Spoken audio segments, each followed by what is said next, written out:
Assalamualaikum warahmatullahi wabarakatuh. Sahabat Bravo, apa kabar Anda? Kita bersama-sama kali ini pada edisi yang sangat spesial. Khusus karena ini adalah siaran live dari sidang tuntutan terhadap Putri Chandrawati atau PC dan Richard Eliezer di Pengadilan Negeri Jakarta Selatan. Setelah pada hari Senin yang lalu dan hari Selasa sudah kita ketahui tuntutan bagi Ricky Rizal, bagi Kuat Ma'ruf dan Ferdi Sambo. Maka pada hari Rabu tanggal 18 Januari 2023 ini adalah jadwal tuntutan JPU terhadap PC dan Eliezer. Saya sudah bersama-sama dengan Kang Reza Indragiri Amril, pakar psikologi forensik. Kang, apa kabar? Alhamdulillah sehat Mas Iwan. Sehat, alhamdulillah Kang ya. Saya udah benar tidak memulai dengan Bapak Betul. Reza. Ya. Kalau saya sebut Bapak Reza, beliau pulang. Berbravo. Yang sebelah kanan saya perkenalkan pertama sekali ini tampil bersama-sama saya di Bravo Iwan khususnya, tapi bukan pertama di Bravo Radio. Beliau adalah Kang Karna, Bapak Muhammad Sukarna, Kang Karna. Legenda bagi saya, bagi Anda, dan sebuah kesempatan ini Kang, kehormatan bersama Kang Karna hari ini Kang. Masih. Di edisi khusus ini Kang ya. Kita akan bahas bersama-sama dengan Kang Reza Kang. Langsung pada Kang Karna dulu, mumpung saya menghadap Kang Karna nih. Punten Kang Reza. Kang, segera kita saksikan ini sidang pembacaan tuntutan Jaksa Penuntut Umum JPU terhadap PC dan Eliezer. Dua quote unquote tokoh quote unquote nih Kang ya, yang justru dalam pandangan publik itu bertolak belakang.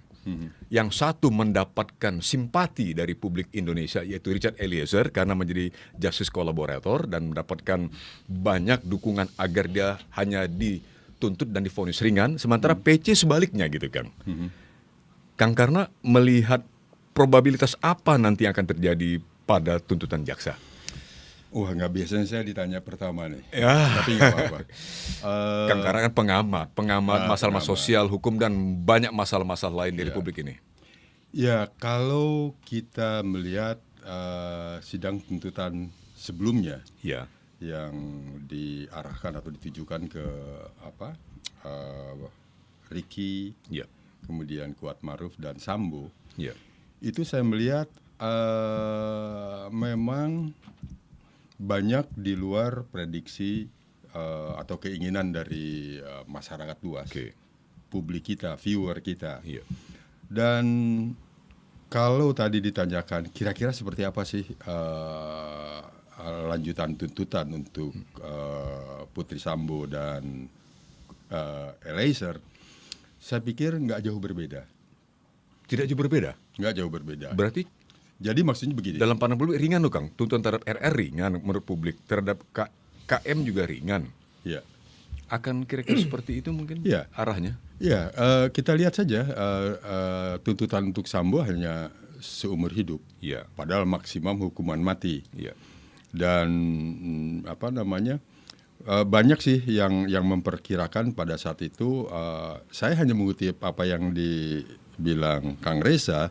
Hakim di mana itu di Medan berani memutuskan hukuman mati. Dan tapi di sini melihat pengalaman itu, saya pikir untuk PC kelihatannya arahnya ke sana, atau bisa mungkin lebih bawah lagi, mungkin hanya 20 tahun, atau mungkin bisa sama 8 tahun. Nah, kalau saya melihat ke sana, tapi saya nggak tahu, itu pandangan saya. Saya lihat ini ada orang kita itu kan, orang kita nih, saya nggak katakan ke hakim, banyak pemaaf, banyak pemaafnya gitu kan, dan dan pandangan subjektif dari jaksa penuntut umum akan arah ke sana nih.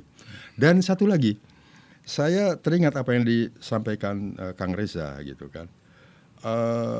Mereka ini sudah divonis sama publik. Dan itu akan lebih berat gitu kan. dan bagaimana vonis publik itu. Dan Ini Kang, sebagai informasi tentu saja sebetulnya viewers sudah tahu bahwa suasana di PN Jakarta Selatan itu Kang menjelang dimulainya sidang Kang, tuntutan. Betul, Iya, ya. jadi terdakwa sudah memasuki ruang sidang. Kita dapat informasi Kang bahwa PC sudah memasuki ruang sidang Kang. Ya. Tampaknya juga begitu pula tadi Eliezer. Jadi hari ini untuk sidang yang segera kita ketahui tuntutan dari JPU adalah Kang Karna memperkirakan tuntutan bagi PC boleh jadi tanda kutip tadi cukup ringan ya, di bawah ekspektasi publik gitu ya, kira-kira. ya, Dengan dasar-dasar yang Kang Karna sampaikan tadi. ya. Kalau bagi Eliezer bagaimana Kang? Oh, Eliezer sudah pasti dia kemungkinan bebas atau hukum bersyarat tadi. Yang penting dia itu tidak dipecat dari Tribrata, dari kepolisiannya itu, dan itu sudah sangat luar biasa. Dan kalau saya mengutip kata-kata yang disampaikan oleh Kang Ule, kawan kita, Iya. dia adalah pahlawan. Betul, menurut saya dia adalah pahlawan. Richard Eliezer ini. Richard Eliezer, dan dia patut mendapatkan Reward. Nah, sejauh ini sih saya kira itu sama dengan harapan publik Nanti akan tergambar menurut Kang Karna pada tuntutan jaksa. pada tuntutan jaksa. Ya. Itu pandangan Kang Karna. Kang Reza mungkin langsung mengomentari Kang. Bagaimana ya sesungguhnya proses berpikir jaksa penuntut umum? Nah, jadi saya mungkin lebih berfokus pada proses psikologisnya apa sih seorang jaksa itu, terlebih kalau kita bandingkan dengan penasihat hukum. Oke. Kata kuncinya adalah atribusi. Wah, ini jadi agak-agak Oke. teoritis nih. Jaksa Jaksa memakai mindsetnya adalah atribusi internal, sementara penasihat hukum terdakwa memakai mindset atribusi eksternal. Maksudnya, karena memakai mindset atribusi internal, maka jaksa ini akan melihat terdakwa bahwa perilaku jahat Anda itu adalah murni berasal dari diri Anda sendiri, internal. Oke. Jadi faktor situasi segala macam itu coba diabaikan oleh jaksa. Jadi jaksa ingin menghidangkan kembali terdakwa ini ke majelis hakim dengan kalimat bahwa perbuatan ini sepenuhnya ada dalam pertanggungjawaban diri si terdakwa sendiri. Berbeda dengan penasihat hukum. Kalau penasihat hukum justru ingin membangun impresi ke majelis hakim bahwa terdakwa ini melakukan perbuatan jahat justru karena faktor eksternal, Oke. bukan karena faktor dirinya sendiri. Nah, konsekuensinya apa? Karena jaksa mencoba meyakinkan kita bahwa perbuatan jahat ini adalah sepenuhnya berasal dari dalam diri si terdakwa sendiri, maka sudah barang tentu dialah yang harus diberikan hukuman seberat-beratnya. Jangan mencari kambing hitam, jangan mencari pembelaan di luar dirinya. Sebentar Kang, atribusi dari jaksa ini berlaku untuk keduanya, untuk PC maupun Tepat. Richard Eliezer. Pokoknya setiap terdakwa akan dipandang sebagai orang yang melakukan perbuatan pidana yang sumbernya ada dari internal, dari dalam diri si terdakwa sendiri. Karena itu harus dihukum berat. Sebaliknya penasihat hukum ingin mengatakan perbuatan jahat terdakwa ini sekali lagi adalah lebih karena faktor eksternal. Jadi jangan hukum dia berat. Karena sesungguhnya kambing hitam yang kerok yang sesungguhnya itu ada pada luar diri terdakwa, pada lingkungannya. Karena itu hukumannya harus ringan. Nah, itu bentuk pertarungan antara proses berpikir jaksa dengan proses berpikir penasihat hukum, yang kemudian akan ditengahi oleh majelis hakim. Tetapi kalaulah kita anggap sebagai ruang sidang ini sebagai sebuah pertarungan, ada satu pemain yang tidak hadir di ruang sidang, tapi saya yakin betul akan berpengaruh terhadap proses berpikir jaksa. Siapa itu? Ini jangan dianggap sebagai intervensi hukum, bukan? Yaitu LPSK, Lembaga Perlindungan Saksi dan Korban, yang tadi sudah disebut oleh Kang Karna, menyebut atau memberikan status kepada Richard Eliezer sebagai Justice Collaborator. Pertanyaan, jaksa ini dari lembaga penegakan hukum, lembaga negara, Kejaksaan Agung, LPSK juga merupakan lembaga negara tersendiri. Kira-kira sejauh apa keberanian Kejaksaan Agung berkonfrontasi dengan LPSK? Ya, Nah, gitu ya. kan? Ini menarik Kang, sudut pandang ini ya. Jadi ternyata, bukan ternyata, ini spekulasi saya, bahwa ketika menatap Putri dan menatap Richard Eliezer, ada di luar sana, di luar sidang, yang juga mempengaruhi proses berpikir si jaksa. Oke. Jadi Perkiraan saya ketika menetapkan atau menentukan tuntutan hukuman bagi Putri dan Eliezer, pihak eksternal tersebut yaitu LPSK akan berpengaruh, bermain-main. Karena itulah perkiraan saya hukuman yang dituntut oleh jaksa terhadap Putri akan berat, sementara terhadap Richard Eliezer akan ringan. Karena sekali lagi, di samping masalah atribusi internal dan eksternal tadi, ada pihak di luar sana, yaitu sesama lembaga negara yang kecil kemungkinannya ingin diajak berantem oleh Kejaksaan Agung. Kenapa saya katakan berantem? Karena spiritnya LPSK kan adalah peringanan. Sudah jelas kan? Justice collaborator harus dihukum ringan kan? Persis. Tapi kalau jaksa tanda petik nekat mengajukan tuntutan berat, wah itu kan seperti ayo ngajak tarung kalian, seolah-olah. Dan seandainya terjadi pertarungan itu, masyarakat kira-kira berpihak kemana? LPSK. Maukah, sanggupkah, mampukah Kejaksaan Agung berhadapan dengan situasi di mana pamor mereka jatuh di mata masyarakat akibat berani berhadapan-hadapan dengan LPSK? Kecil kemungkinannya. Itu perkiraan saya. Andai kata tuntutan jaksa nanti terhadap Richard Eliezer sebelum ke PC, Kang, Iya, iya. ternyata kira-kira lenient, agak Iya, ringan. ringan. Misalnya 8 tahun atau bahkan kurang dari 8 tahun, itu sudah dianggap memadai atau belum? Atau justru kalau di atas itu, tadi itu posisinya jaksa justru menjadi lawannya berhadapan dengan LPSK. Sesungguhnya kan terjadi paradoks itu. Ketika jaksa berhadapan dengan Eliezer. Iya. Tadi saya katakan mindset jaksa sebetulnya ada mindset mencari pemberatan bagi terdakwa. Betul kan ya? Iya. Jaksa itu kan harus mencari cara agar terdakwa ini dihukum berat. Betul. Tapi karena ada faktor LPSK, maka jaksa suka tidak suka, mau tidak mau harus berpikir tentang bagaimana cara meringankan Richard Eliezer. Nah itu kan paradoks tuh ya, bertentangan satu sama lain. Betul. Itu yang barangkali agak sulit untuk dicari titik tengahnya seperti apa. Nah saya membayangkan bahwa tampaknya Richard Eliezer tetap akan divonis bersalah. Tetapi ada hal-hal yang meringankan. Ada yang bisa membuat kita tanda petik memaklumi penembakan yang dilakukan oleh Richard Eliezer. Sebagaimana akhirnya majelis hakim juga memaklumi penembakan terhadap 4 orang laskar FPI sekian tahun lalu. Karena itu tetap vonis bersalah. Tetapi apakah kemudian akan ada hukuman badan terhadap Richard Eliezer? Dugaan saya iya. Dugaan saya Tetap iya. ada? Tetap ada. Kenapa? Karena sepanjang ingatan saya berjalan tidak ada satupun kalimat dari Richard Eliezer yang meluncur dari mulutnya yang sifatnya mengoreksi, yang sifatnya menghambat, yang sifatnya mengingatkan Ferdy Sambo. Ketika Ferdy Sambo Memberikan instruksi, betul, perintah untuk betul. eksekusi Ya. terhadap mendiang Ya. Joshua. Perilaku Eliezer adalah linear dengan kehendak Ferdy Sambo. Betapapun kita tahu kompleksitas di balik perilaku yang linear itu kita tahu, kita pernah bahas dan kita bisa memahami situasinya. Tetapi perilakunya dari awal hingga akhir adalah linear. Sekali lagi, tidak ada mengingatkan, tidak ada mengoreksi, tidak ada menghambat. Linear betul. Pada perilaku yang linear itulah dugaan saya akan ada hukuman di situ. Bukan berarti itu kesalahan Eliezer. Sepenuhnya. Oh tidak, kita Tidak, pernah ya. bicara kan? Iya, saya ingat Kang Iya, Reza pemahaman dan kehendak. Betul, Ya. antar pemahaman dan kehendak. Kehendak, betul. Dia tunduk pada kehendak dari orang dari lain. orang lain Betul. dalam ini atasan. Betul. Dalam Yang tidak bisa konteks dia tolak. kuasa, tidak bisa ditolak. Iya. Sayangnya dari Richard Eliezer pada proses itu tidak ada satu kata pun Betul. atau kalimat pun yang keluar. Karena kan proses sidang itu tidak menakar kepribadian, tapi menakar perilaku. Nah sayangnya perilaku Eliezer itu semuanya linear. Linear. Tidak ada Itu yang penjelasannya. menunjukkan betapa sesungguhnya dia tidak punya kehendak. Ada viewer kita, Kang Karna, Kang Reza, Ya. viewer Bravo Iwan, Bravo Seri mengatakan, oh Kang Reza, kan pada saat dia sendirian, kalau salah di dalam restroomnya, Ya. Eliezer sempat berdoa Ya. kepada Tuhan agar Ferdy Sambo Ya. mengubah pikirannya, Ya. jangan sampai menembak Joshua. Ya, saya menghormati itu. Tapi itu relasi antara Ini pengakuan Eliezer. Eliezer di sidang, Ya, Kang. saya menghormati itu, tapi itu relasi antara Eliezer dengan Tuhan. Oke.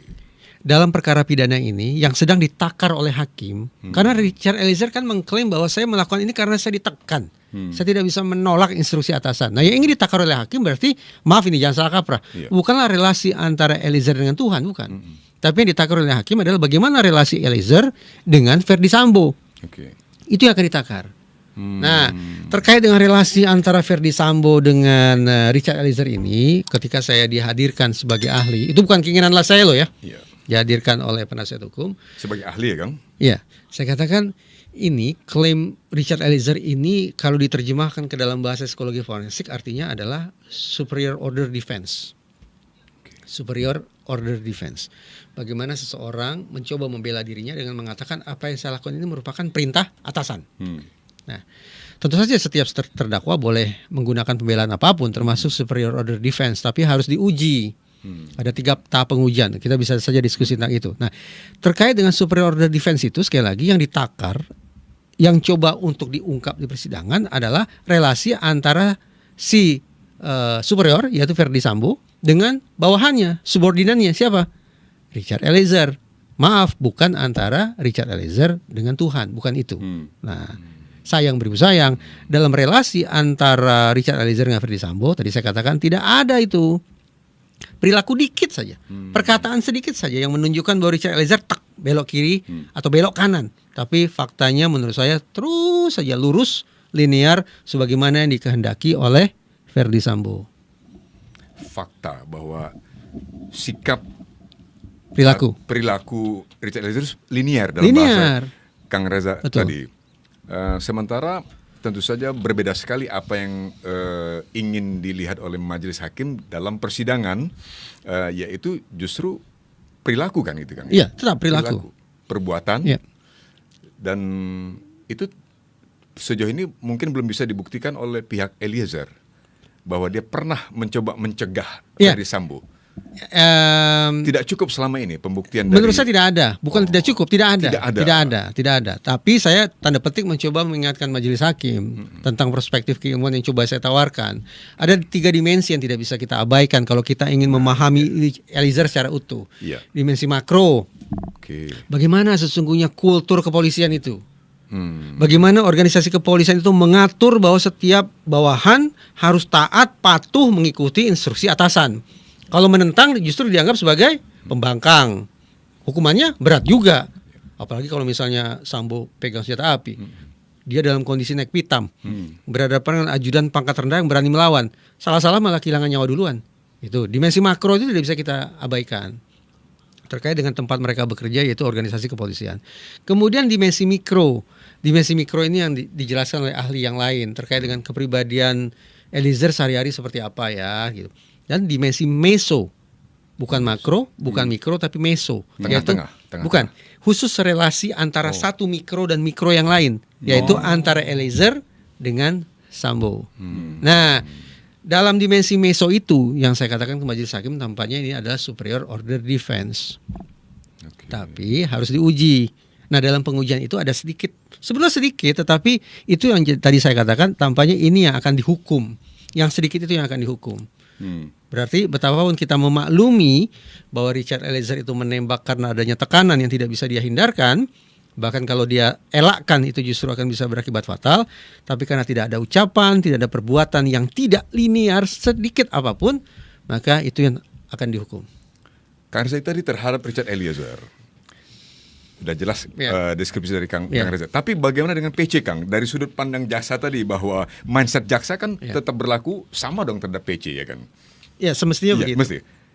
Apa ekspektasi atau bayangan Kang Reza dakwaan dari jaksa terhadap PC? Betapapun pembacaan tuntutan terhadap PC baru berlangsung saat ini, tetapi samar-samar tuntutan itu sudah kita baca sejak 2 hari lalu. 2 hari lalu sudah kita baca, yaitu ketika jaksa penuntut umum mengunci Putri Chandrawati sebagai pelaku perselingkuhan.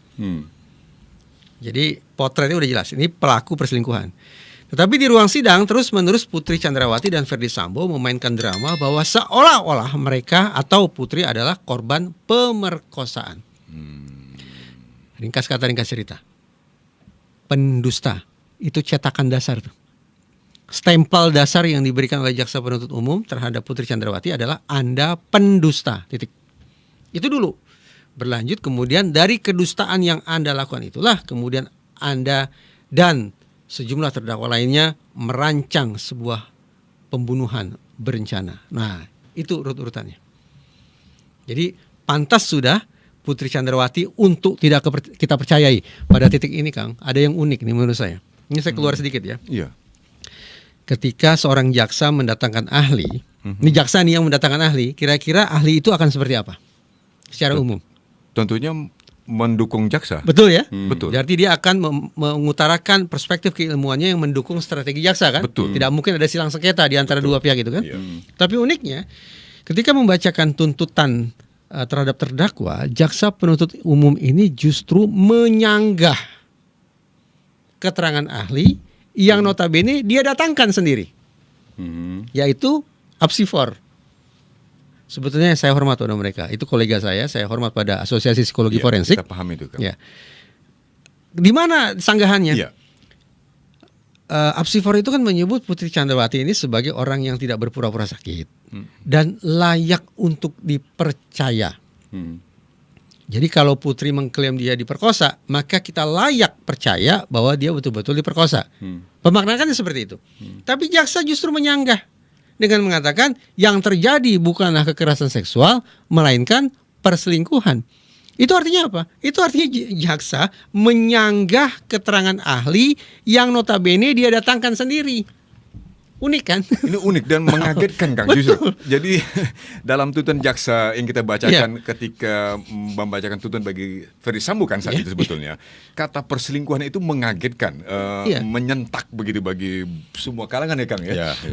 Termasuk juga bagi keluarga korban saya bayangkan gitu Kang. Tapi sebelum itu Kang, ini dulu. Kalau demikian, boleh saya iya Kang, masuk? iya Kang, Ya. silakan. Nah, saya melihat dari tadi itu, Iya Kang.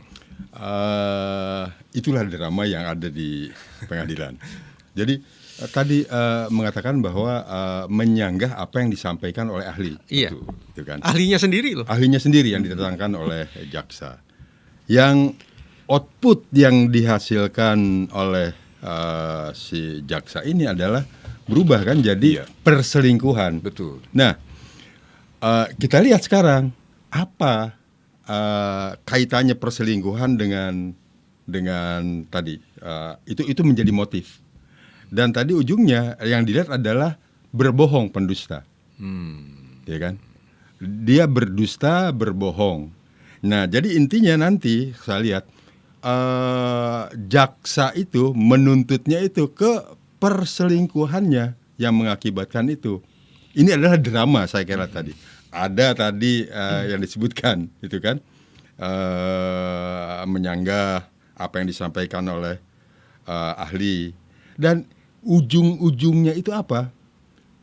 Makanya seperti saya katakan tadi, Sambo ini Putri Chandrawati ini akan mendapat tuntutan yang ringan. Gitu. Karena ini berubah dari awalnya ini, dari Pelecehan seksual, ke arah pemerkosaan, sekarang perselingkuhan. Jadi ini bingung memang. Jaksa ini bingung akan itu mana. Muncullah perselingkuhan. Nah, itu yang nanti tidak dijadikan motif, gitu kan. Tapi itu yang akan dituntutkan menceritakan kebohongan. Kebohongan itu yang akan dituntut dan menyampaikan apapun kebohongan kepada majelis hakim. Ya, nah itu pandangan saya. Bagi saya ada paradoks juga di sana tuh, Kang. Kang Reza, bahwa di satu sisi jaksa tiba-tiba ini semacam out of the blue kata orang Inggrisnya Kang ya, out of the blue, sekonyong-konyong, out of the blue, sekonyong-konyong menggabungkan diksi baru perselingkuhan. Pak, di ujung. Saya nggak membayangkan bagaimana reaksi keluarga mendiang Joshua Huta Barat itu Kang. Mudah-mudahan kita akan berkesempatan bicara khusus tentang kekerasan seksual ya. Yang ujung-ujungnya adalah dalam narasi kekerasan seksual itu siapa yang binal. Mudah-mudahan kita akan punya kesempatan bicara khusus soal Kang ya. Tapi edisi mendatang itu akan nanti Kang. Mudah-mudahan. Tapi saya bayangkan bahwa ada dua perempuan yang menggelayut di kepala saya saat ini, Mas. Kang, karena ada dua perempuan. Sebetulnya tiga lah. Pertama Putri Chandrawati. Yang kedua Ibunda mendiang Brigadir Yosua. Yang ketiga adalah istri saya di rumah. Serius. Ini perasaan saya naik turun. Ketika saya membayangkan Putri Chandrawati, kalau sebelum-sebelumnya saya marah gitu ya. Detik ini nih, terus terang ya. Saya kasihan. Kok bisa? Kasihan. Bukan melihat dia sebagai seorang yang duduk di kursi pesakitan dengan dakwaan pembunuhan berencana, bukan itu. Oh. Saat ini saya sedang membayangkan dia sebagai seorang ibu yang boleh jadi selama bermasa-masa ke depan akan tidak bisa lagi menyentuh secara luasa darah dagingnya sendiri. Anak-anaknya tidak bisa dia peluk, tidak bisa dia cium, tidak bisa dia temani tidur. Dan juga saya bayangkan dia sebagai seorang istri yang walau bagaimanapun kehilangan kesempatan yang sangat panjang untuk bisa berdharma pada suaminya. Itu yang membuat hati saya iba. Tapi kemudian terbayang oleh saya wajah ibunda mendiang Brigadir Yosua. Perasaan sedih saya saat ini sudah dirasakan oleh ibunda itu berbulan-bulan yang lalu. Tapi terkait dengan kehilangan anak untuk selama-lamanya. Kalau Putri Chandrawati tadi saya sebut kehilangan waktu bermasa-masa. Sementara ibunda Yosua kehilangan anak selamanya. Sedih? Iya. Marah? Iya. Pindah ke istri saya. Saya membayangkan, nauzubillah min zalik ya, nauzubillah min zalik, jangan sampai kejadian. Kalau istri saya ada di kursi itu, lebih-lebih lagi melakukan kejahatan bersama-sama dengan saya gitu, apa jadinya ya? Seperti langit mau runtuh. Alhasil, pergolakan batin semacam ini apakah juga dirasakan oleh jaksa dan oleh majelis hakim? Karena majelis hakim itu duduknya posisi di atas, Kang. Betul. Dia bisa melihat secara leluasa apa yang ditampilkan, mimik muka seperti apa yang diperagakan oleh terdakwa. Adakah perasaan haru itu muncul? Ataukah tetap perasaan amarah seperti yang pada sesi-sesi sebelumnya kerap kali mereka ekspresikan secara terbuka? Ujung-ujungnya, ini bukan masalah perasaan, ini masalah pikiran. Karena ketika membuat putusan tetap harus sangat mengandalkan pikiran, kendati tidak menafikan perasaan. Perkiraan saya, pergulatan perasaan dan pemikiran itu justru akan berujung pada keharusan untuk memberikan sanksi berat kepada Putri Chandrawati Dari majelis hakim. Majelis Namun sebelum itu bersaat lagi kita akan ketahui terlebih dahulu Tuntutan tuntutan dari jaksa. JPU. Nah, dengan situasi atau mindset yang Kang Reza sampaikan di awal tadi, Kang Karna, Ini saya berat mengatakan ini ya. kira-kira berbeda dengan Kang Karna yang mengatakan mungkin Meringankan. bagi PC cukup ringan, tanda kutip. Kang Reza, saya menangkap akan berat ini tuntutan dari JPU atau justru sebaliknya? Saya selama ini Karena gini, menganggap Kang, sorry Kang, Iya, iya. terhadap Sambo, jaksa Seumur hidup. mengajukan tuntutan seumur hidup. Bagi keluarga mendiang Joshua Huta Barat dianggap mengecewakan, kan itu menurut mereka tidak setimpal kan itu, Kang. Bagaimana, Kang?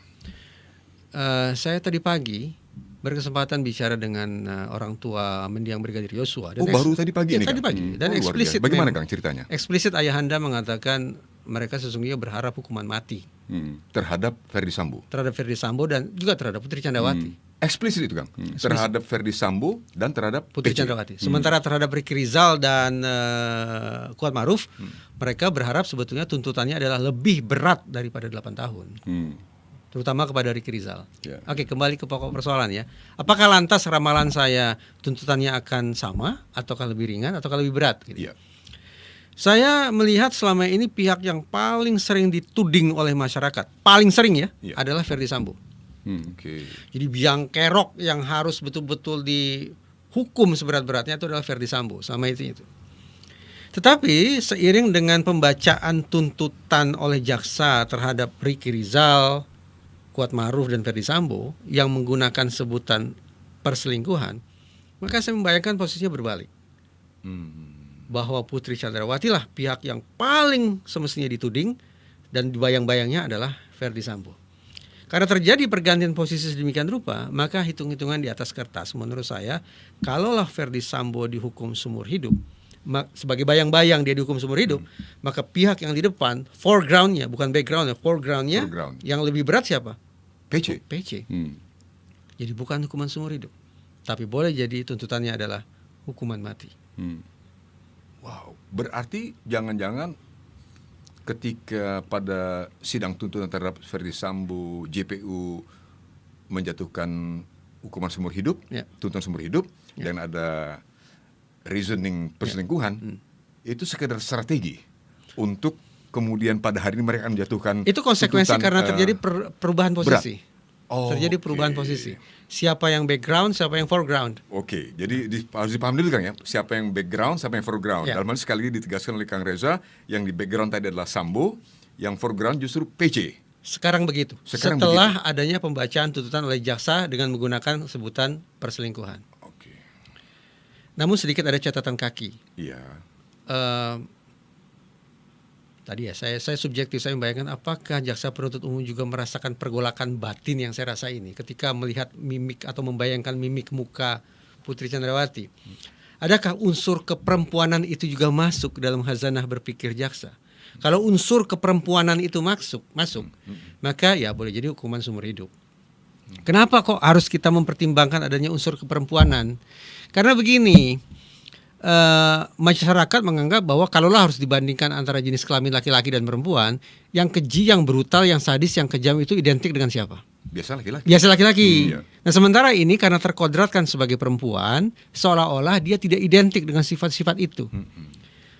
Status sebagai perempuan lebih dekat dengan imajinasi kita tentang sosok yang pengasih, hangat, lembut, pengayom, penyayang, dan seterusnya. Nah terjadi kan benturan antara satu pemikiran dengan pemikiran yang lain, antara nilai atau anggapan masyarakat dengan anggapan yang harus kita koreksi, karena ternyata dalam kasus ini Putri Chandrawati bukanlah sosok perempuan seperti itu. Tapi sekali lagi, kalau unsur keperempuanannya dimasukkan ke dalam proses berpikir jaksa penuntut umum, maka ya bisa jadi memang hukuman seumur hidup. Tapi kalau mau konsekuen antara foreground dengan background itu tadi, perkiraan saya hukuman mati Bisa begitu ya, tuntutannya. Kang Karna.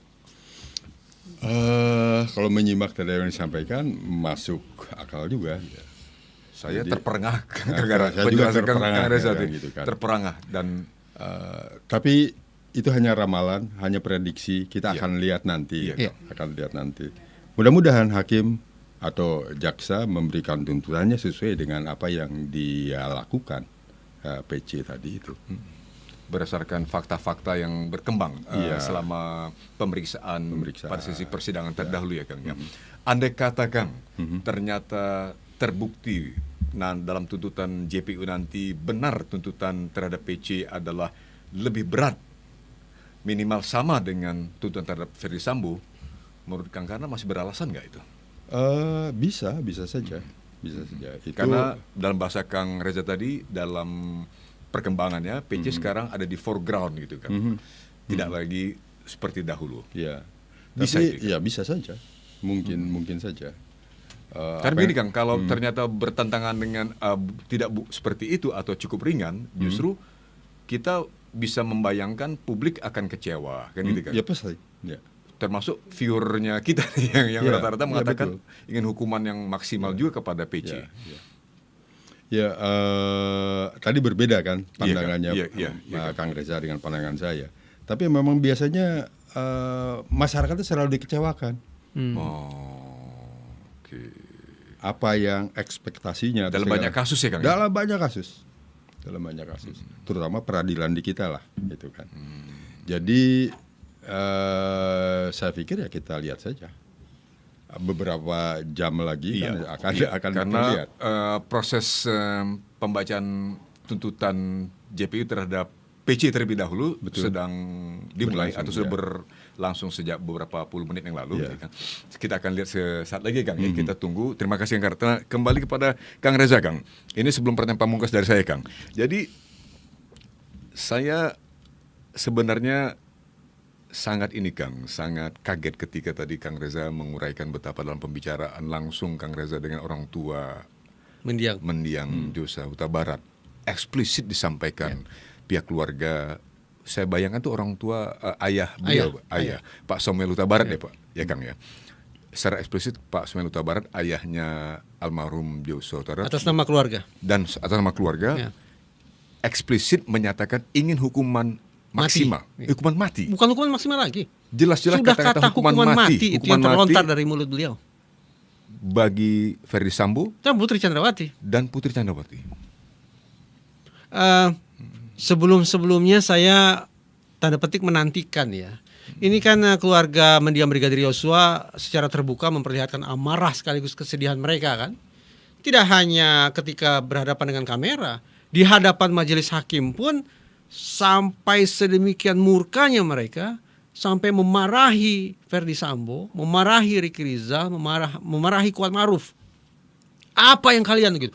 Sangat-sangat terbuka, sangat-sangat eksplisit. Tapi bahkan dalam kondisi naik pitam macam itu pun tidak pernah mereka ucapkan mati kalian. Tidak pernah. Betul, itu betul. Belum pernah Ya, tidak terucapkan. pernah kan? Betul. Cuma marah gitu. Betul. Marah. Apa yang kalian lakukan? Tanggung jawablah, jujurlah, ceritakan terus terang. Hanya itu.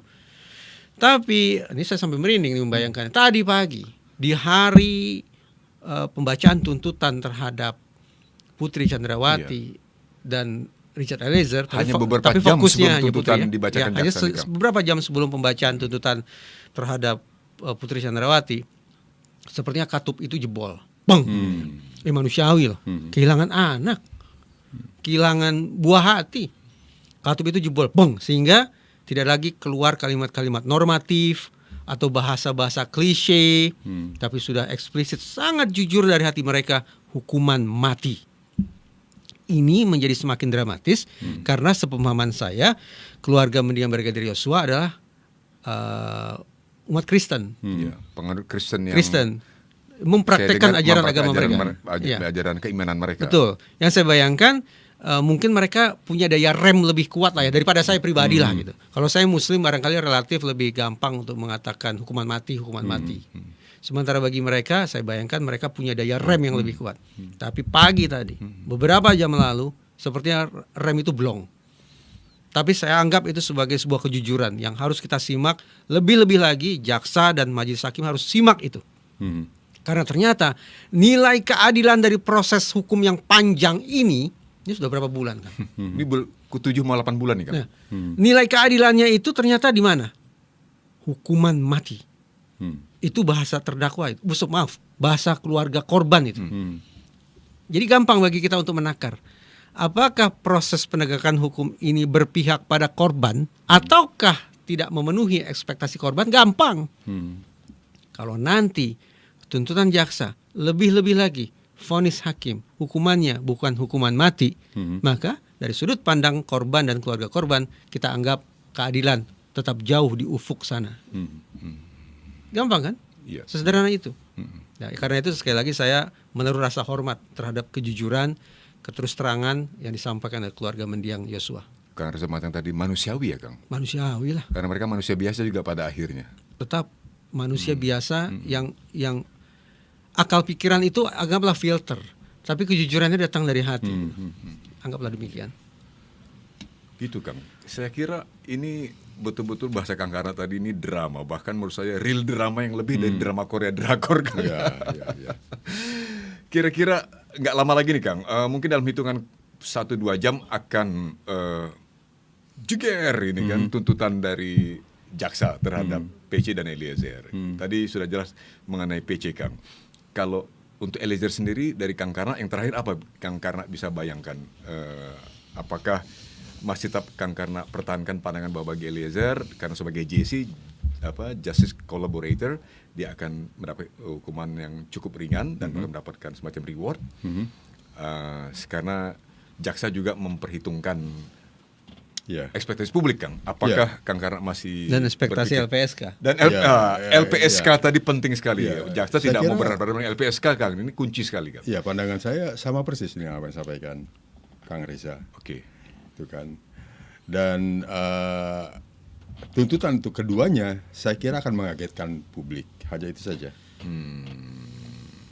Dan ya kita lihat saja nanti ya gitu kan. Apa yang disampaikan Kang Reza, saya mungkin salah. Tapi yang pastinya kan nanti. Iya, karena saya tadi menggarisbawahi bahwa Kang Karna menyatakan bahwa di negara kita ini sayangnya sering sekali apa yang dalam banyak kasus ternyata ekspektasi harapan publik itu seringkali harus Anti klimaks. anti klimaks, Anti-klimaks. dikecewakan begitu kan. Dikecewakan oleh putusan yang Iya. terjadi di ruang sidang kan gitu Ya, kan. dan kita siap-siap untuk Siap-siap. Oh, jadi Kang Karna berbicara dalam konteks itu, siap-siap Ya. saja Sejujurnya kecewa. iya. Siap-siap kecewa gitu Kang. siap-siap Kita menaruh ekspektasi tinggi kan, Iya. tapi di lain sisi kita juga harus mempersiapkan batin Iya. lagi. Siap-siap kecewa. Ya, Oh, buat semua pemirsa masyarakat. jadi Kang Iya. Kang Reza, Kang Kara seorang realis, seorang yang realistis kan, realistis. Siap-siap kecewa itu apa boleh buat lah. Inilah faktanya karena sistem hukum kita ya Kang ya. Iya. Pamungkas dari Kang Reza Kang. Sebetulnya saya ingin mengajak Mas Iwan untuk bikin survei kecil-kecilan ya. Oke. Dengan harapan viewers kita hari ini memberikan opini mereka terhadap kinerja jaksa penuntut umum. Kenapa? Saya langsung setuju aja. Kang Kara saya kan setuju kan? Sangat setuju. Di 10 detik aja Kang. Ya. Sahabat Bravo terkait dengan hal yang sangat bagus ini sekalipun spontan kami respon dari Kang Reza usulannya adalah kami mengajak sahabat Bravo untuk ini kan siaran kita live ini sahabat Bravo untuk menyampaikan pandangan Anda, penilaian Anda, komentar Anda terhadap apa yang dimaksud oleh Kang Reza. Silakan langsung Kang. Dalam sistem peradilan pidana, Ya. di situ ada banyak lembaga. Kepolisian, Kejaksaan, Mahkamah Agung, Direktorat Jenderal Pemasyarakatan, Kementerian Hukum dan HAM, kemudian organisasi advokat, dan satu lagi sebetulnya ada yaitu LPSK. Ya. 6 Kang ya. Iya. Tetapi yang relatif luput dari perhatian publik itu apa? Yang terutama sekali ada 2, yaitu Direktorat Jenderal Pemasyarakatan karena mereka mengurusi para napi, jadi nggak kelihatan oleh kita karena ketutup tembok, nggak kelihatan ya. Dan satu lagi lembaga yang luput dari perhatian kita adalah Kejaksaan. Kenapa? Karena Kejaksaan itu diapit oleh polisi di titik hulu dan Mahkamah Agung, hakim titik hilir. Jadi yang kita nanti awalnya adalah ini kira-kira di proses hukum tidak nih? Berarti itu kita bicara tentang kerja kepolisian. Ujungnya kira-kira vonisnya apa ya? Hukumannya apa ya? Itu kita nantikan dari Mahkamah Agung, dari hakim.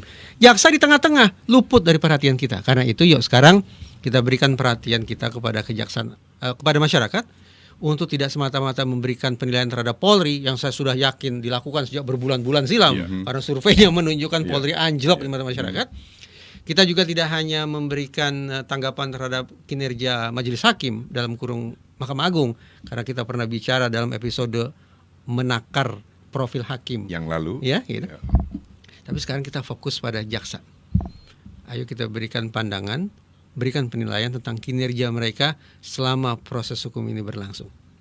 Sederhana saja kan? Positif artinya bagus, patut diteladani, spektakuler, ataukah buruk, lupakan saja, atau so-so alias ya gitu-gitu aja. Gitu. Gitu. Ya nggak ada perubahan begitu Kang. Oh, kita boleh loh menilai loh. Boleh Kang Iya. ya. Jadi setuju Kang ya? Setuju, Kita terima sangat. kasih Kang Reza. Terima Kami kasih, ulangi terima Sahabat Bravo. Jadi sudah jelas bagi Anda Sahabat Bravo, tidak saya perlu ulangi lagi. Silahkan sampaikan penilaian, pertimbangan, pandangan, komentar Anda terhadap apa yang Kang Reza sudah sampaikan tadi terhadap kinerja jaksa dan kejaksaan pada umumnya Kang ya.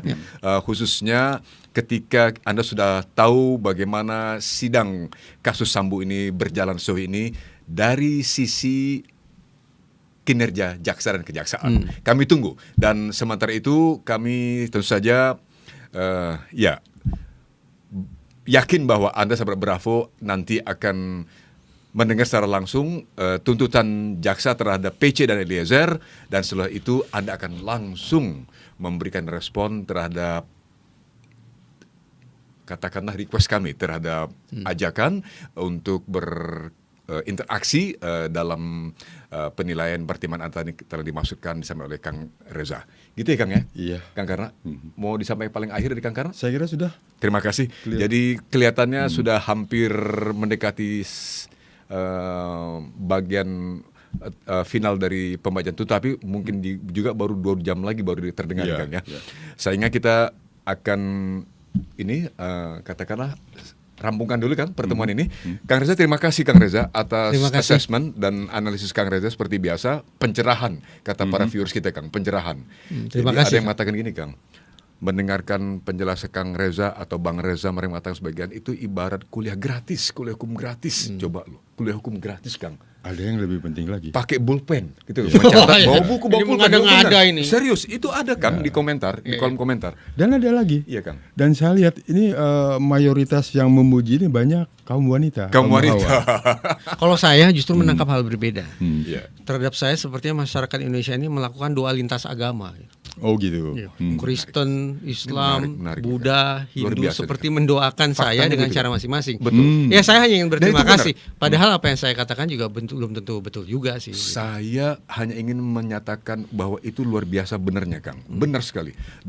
saudara-saudara kita, sahabat Bravo dari background agama yang berbeda-beda dan di lokasi yang berbeda, Kang. Ada yang menyatakan doa itu, Kang, dari Bali, dari Amerika, warga Indonesia nih, Kang, dari Belanda, dari Malaysia, dari Taiwan segala macam, khususnya terhadap Kang Reza. Walaupun tafsiran negatifnya apa? Iya. Hati-hati ya, gitu. Hati-hati ya, gitu. Ya, Reza kita tahu adalah seorang pria, seorang suami dan ayah yang amanah. Ini luar biasa ya, Kang ya. Seperti juga Kang Karna yang saya nggak. Ini guru-guru saya ini, jangan salah ini. Kalau dapat apresiasi dari guru-guru seperti ini luar biasa ini. Kami sangat meyakini itu, Kang Reza. Terima kasih lagi, Kang Terima Reza. kasih, Kang Mas Iwan, Kang Karna, terima kasih. Sampai sini dulu, sahabat Bravo, pertemuan kita menjelang pembacaan tuntutan jaksa terhadap PC dan Richard Eliezer di Pengadilan Negeri Jakarta Selatan pada hari ini. Kita akan bertemu lagi pada episode yang berbeda, tentu saja di Bravo Iwan, Bravo Radio Indonesia. Thank you so much. Wassalamualaikum warahmatullahi wabarakatuh. Waalaikumsalam warahmatullahi wabarakatuh.